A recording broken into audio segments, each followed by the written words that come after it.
Hey my friends, this is Mike from Jackson's Toy Box again. I'm Jackson's daddy, and today I want to give you a review of Lego Batman 1 versus Lego Batman 2.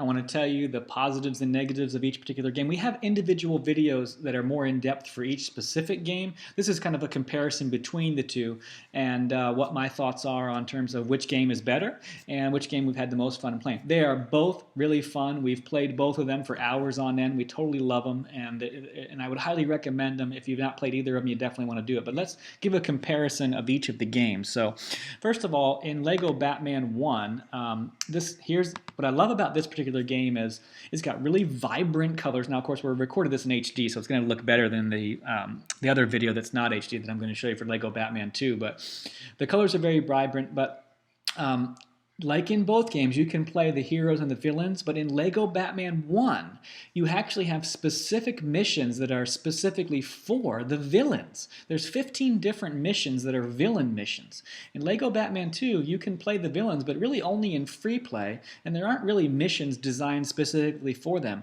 Here, I'm showing you a mission where the characters that you need to use in the story mode are Poison Ivy and the Riddler. And just like in both of the different games, Lego Batman 1 and 2, each character has different traits and abilities that they can do. But it's really unique in Lego Batman 1 that you have these story mode missions that you have to use these villain characters to do. I like that aspect of it. You may or may not, but I think it's pretty cool. And when I say story mode, if you're familiar with the Lego games, often you'll know that you have to complete what we call a story mode or a specific mission before you can unlock what's called a free play mission, which will allow you to pretty much play any character you want that you've already unlocked. And so in Lego Batman 1, there are story modes specifically for villains. I think that's really cool. Okay, both of the games have an equal number of cool characters. If we go over to Lego Batman 2 now, you can see here's a mission where you're playing Robin and Batman. Again, this wasn't recorded in HD, so I apologize about that. One of the positives of Lego Batman 2, though, you can see right here is you have a split screen. So you have characters that are in two different areas of gameplay. They're not on the same screen, and this is in two-player mode. You could not do that in Lego Batman 1. In Lego Batman 1, you have to be on the same screen at the same time, and I'll go back to that and show you. These characters cannot move, one can't go to one side and one can't go to the other. That you would pull the other character with you. That is not the case in Lego Batman 2. You can be in two totally different areas of the screen, as you can see right here, and the screen will just split. You have to get used to it, but it is a very positive thing. Trust me on that. Both of the games are very imaginative. They have challenging but realistic missions. There's a wide variety of missions. There's bonus missions. There's just normal things that you're used to, collecting mini kits, studs, things like that. That's all the same.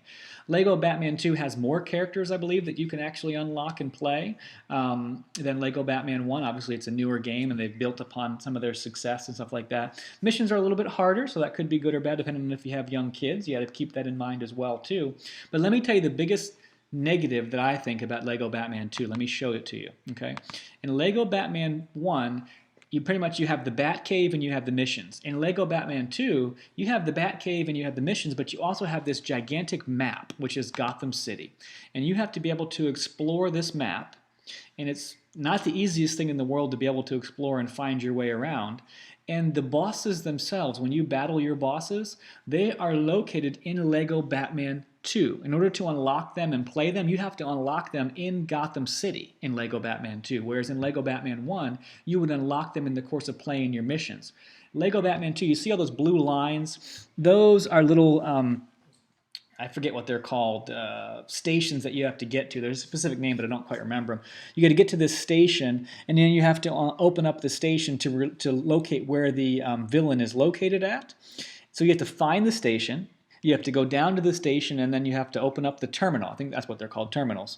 And I'll show you that in a moment right here. I'm playing the character called Hawkgirl on Lego Batman 2, which is pretty cool. She's a flying character. You need these flying characters in Lego Batman 2 because a lot of the villains are located in areas that are hard to get to. They're on the roof or up high up, and you have to have a flying character to do it.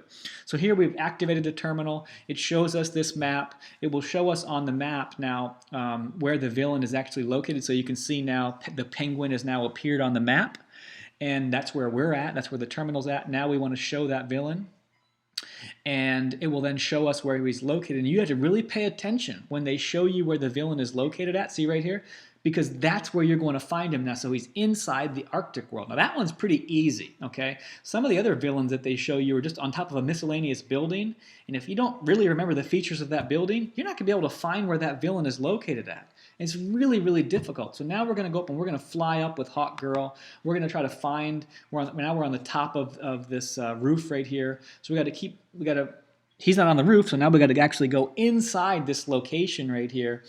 And this is all Gotham City that we're looking at right here. So it's a gigantic, huge map. And it's really somewhat difficult to explore. So if you have young kids, this would be pretty tedious for them, and they may actually almost give up. And whereas Lego Batman 1, you don't have to worry about that because they fight the villains inside the missions themselves. So when I say missions, I'm talking about, I'll show you in a moment, but here we can finally see Penguin, and we're looking inside. So you still can't see him, right? So you might fly away, think he's not even there. Now watch. We got to get closer and closer, and finally he appears. You see? And so when you're just looking around these miscellaneous buildings, those villains are really hard to find. And that's a big deal for young kids, you know? But if you're just playing the normal game and you're playing the missions like I'm showing you here, in Lego Batman 1, the bosses are located at the end of the mission, so you don't have to search for them. They're already there. You defeat them, and then you unlock them.